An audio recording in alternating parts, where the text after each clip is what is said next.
Eduardo Gianetti.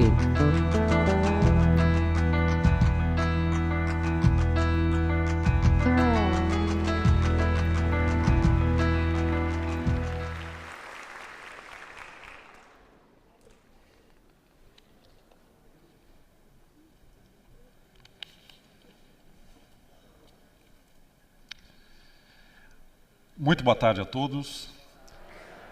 É uma imensa alegria estar aqui em Salvador para participar do projeto Inspira Banco do Brasil.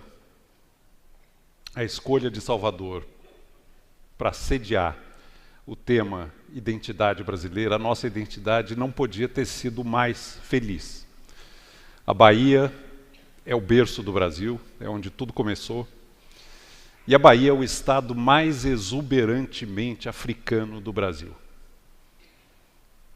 Não há lugar melhor que eu possa conceber para falar do meu tema, que é trópicos utópicos.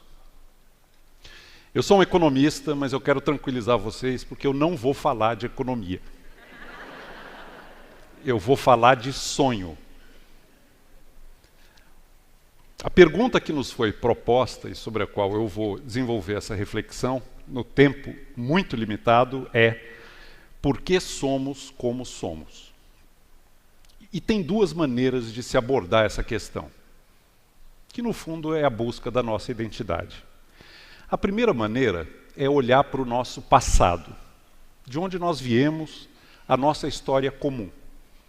Esse olhar retrospectivo busca a nossa identidade nas nossas raízes, na nossa formação, nas bênçãos e males de origem do Brasil. A outra maneira de abordar essa mesma questão, a identidade brasileira, por que somos como somos, é prospectiva, é pensar no nosso futuro.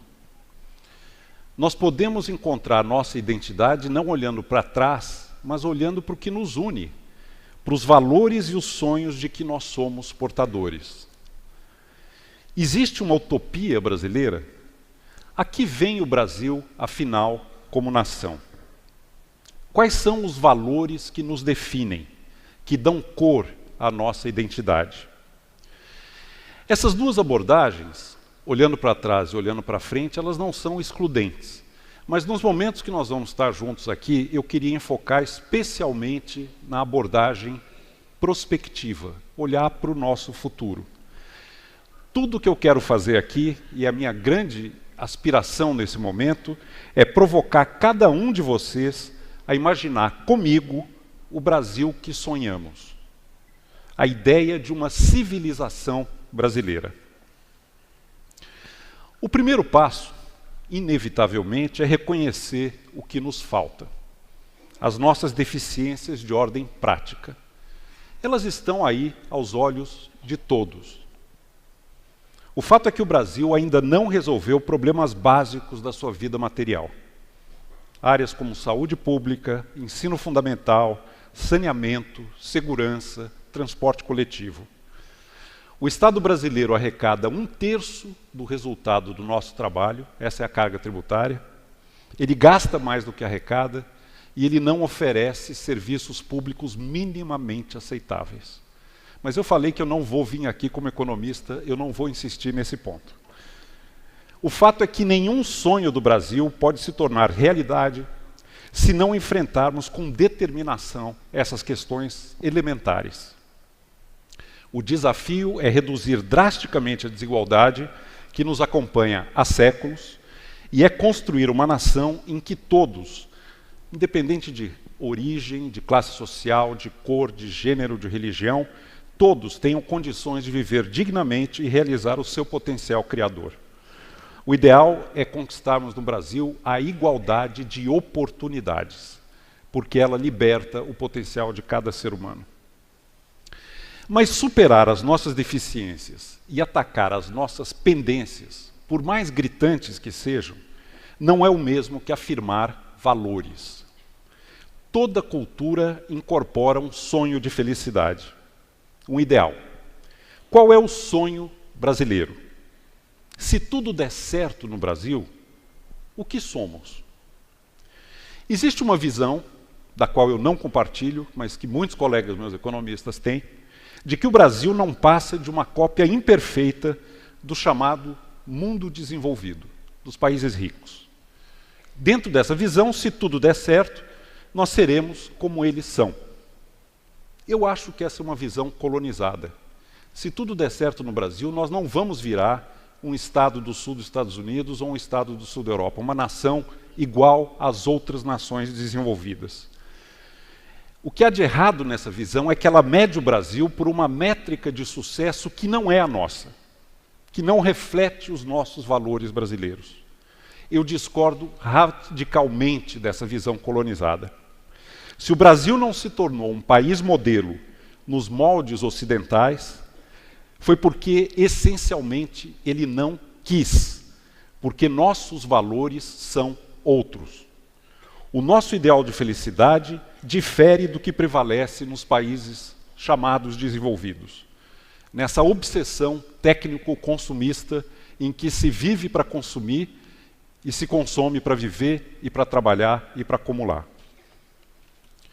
O que nos salva e diferencia, então? Qual é a diferença boa brasileira que nós temos que cultivar, temos que celebrar, temos que trazer cada vez mais para o centro da nossa existência coletiva?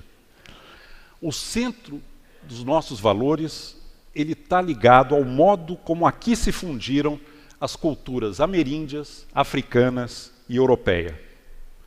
A originalidade brasileira vem da vitalidade iorubá, filtrada pela ternura portuguesa. A originalidade do Brasil vem da disponibilidade tupi para a alegria e o folguedo. O valor primordial de nós brasileiros não é o consumo e a acumulação a qualquer preço. Não é o cultivo da máxima eficiência em tudo e do calculismo nas relações humanas.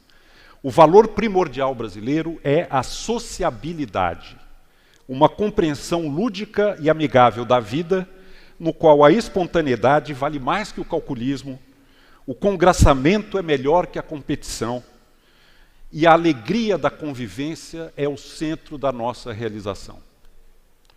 A economia existe para libertar o ser humano, e não para enredá-lo numa perpétua e sempre renovada corrida armamentista do consumo e da acumulação, que é o modelo que prevalece nos países ditos desenvolvidos. Tem tudo para cultivar a vida na sua plenitude e não se libertam da escravidão econômica, dessa corrida armamentista e dessa obsessão por acumular, por uma métrica de sucesso estritamente econômico. A maturidade de uma cultura, assim como a maturidade de cada um de nós pessoalmente, é a tranquilidade de ser o que se é. O que o Brasil traz de original, de belo, de valioso para a humanidade é o dom da vida como celebração imotivada. Nós somos, como dizia Mário de Andrade, o milagre do amor. A biodiversidade da nossa geografia e a sociodiversidade da nossa história são os principais trunfos brasileiros diante de uma civilização em crise. Que o mal e o pouco do tempo presente não nos iludam ou desanimem. Não vamos confundir o circunstancial da conjuntura, que é sombria, mas tem um lado positivo. A Lava Jato está revelando a nós mesmos, dolorosamente, o grau de deterioração a que chegou a vida pública no Brasil, mas isso é circunstancial e isso nos permite crescer como cultura e como civilização. Quando eu fico desanimado com o Brasil, eu me lembro de um verso de Fernando Pessoa, que quando eu deparei, me encheu de alegria, pensando nessa quadra difícil pela qual o Brasil está passando. Fernando Pessoa diz: extraviamo-nos a tal ponto que devemos estar no bom caminho. O futuro se redefine sem cessar. O Brasil tem fome de futuro.